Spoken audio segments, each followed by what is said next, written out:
Hello and welcome to my weekly review. This is the second time I've had to record this because I'm trying a new method and I accidentally did not record the screen at all. So here we go, let's try again, shall we?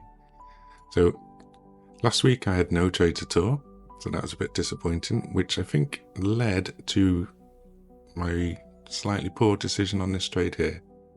So we had the biggest losing trade in 7 weeks that we've been trading this account, and it's this one here.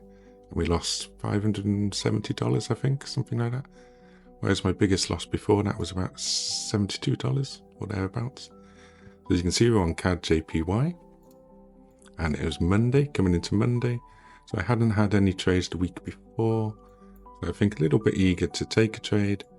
And as you can see, I put a notif, I put a stop loss in the wrong place, because I was also live streaming at the time when I placed this trade, so my stop loss should have been up here, and as it was, I accidentally set it on MT5 over here. It would have lost anyway, so it didn't really matter, and if it had gone in my favour with the half a stop loss distance, it would have increased my R by quite a lot, and I would have been quite happy.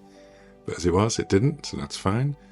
So we got a general downtrend here, but it's only the 1 day of activity. This is Friday, and then we're coming into Monday, so it's the start of a new week. So it's not the strongest or best trade for me to be taking. Same setup as normal though, coming out of the Asian session here, breaking the London low, pull back, and we're looking for a short down to previous levels. It had none of it. It was Monday. It just went straight up, straight to stop loss. So that was the first trade of the week. Losing trade, my biggest losing trade so far. So a little bit nervous after that maybe, but we're going to have our first red week in 7 weeks. So far every week's been green or break even or no trades. So there was no trades after that on Tuesday. So then we came into Wednesday and we had this one here, which was Pound Oz on Wednesday was the next trade. You see, this is a lot better setup here.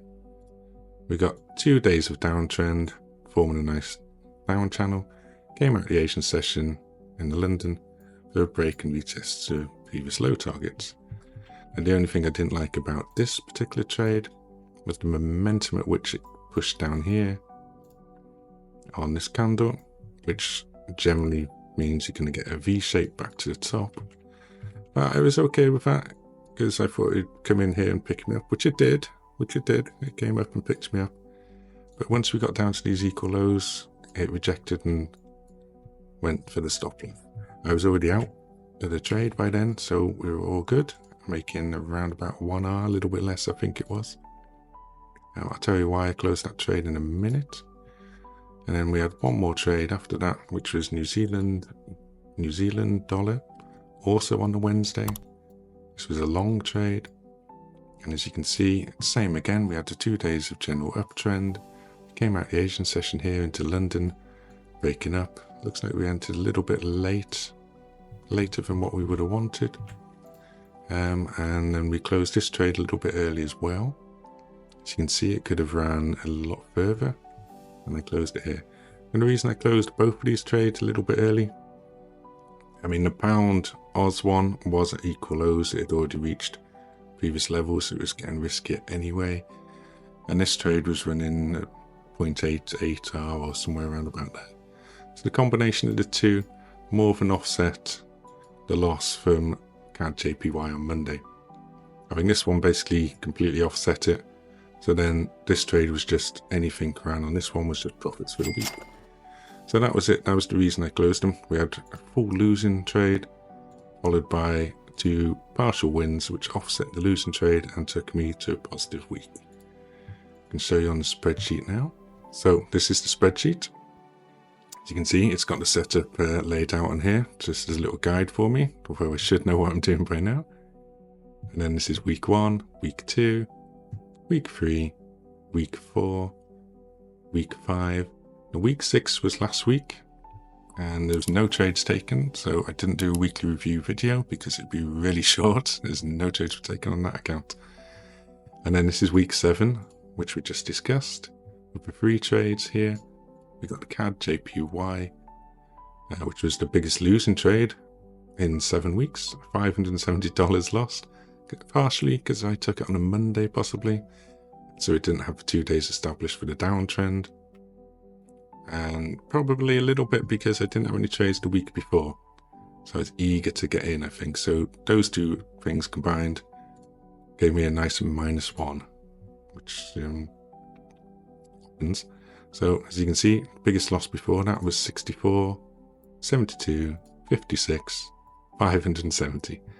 So after taking that loss, come Wednesday, I was looking to offset that and try and get back to a positive week. And these two trades here, pound Oz, as you can see, ran up to 567, which basically cancelled that one out. And then we had New Zealand dollar, which ran up to about 476. Each time we're risking $600 per trade on these, so not far off 1 hour anyway, so they were okay to take. And that resulted in 3 trades with a positive cash value of $473, which is about 0.79 up for the week. So another positive week. Not the best management on some of the things, but it happens. And then as you can see, we've got a little table here where we've recorded all the data. Let's bring it up there, just so you can see. So we got week 1, 3.89R, beginner's luck on the first week, and there's a lot of euro movement, I think, that week. So I entered multiple trades. There was 6 trades that week, making that much. And then this is the week we've just done, week 7, ended on 0.79R up for the week, $473 and 3 trades. So the first 2 weeks we were risking $500 per trade. Now we're risking $600 per trade, and we have been stuck on that for 5 weeks now, which is a bit more than I wanted to be. So I need to push the boat out and push it up to $700 per trade now, because we have got an account balance of 104,200 or something along those lines. So we're currently 4.2% up on the account. So we need to start increasing our risk a bit. Because even at $700 per trade, we can afford to take a good 6 trades before we'd even be back to the starting balance of 100k. So we can afford to sort of start to push it a little bit now. And then if you like, we can quickly show MT5. So this is the MT5 account, just for anyone who doesn't believe it's real, but it is. Here you go, that's the first traded week. And then these are the 3 we've just discussed, the -570. Followed by the positive 567 and the positive 476 for the week. And this is when we started on week 1, around about 17th of February. So it is dragging out a little bit now, but we are halfway through to reach the target of 80%. So everything's going pretty good, and we'll start ramping things up now. As you can see, the balance is 4,296, so we've got plenty of space now. 104,283. So plenty of room for us to ramp things up next week, and hopefully we won't get another full loss if we don't take stupid trades on a Monday. So we'll see how it goes. That's it for the week. So thanks for watching. Hope someone finds this useful. We'll see you next week.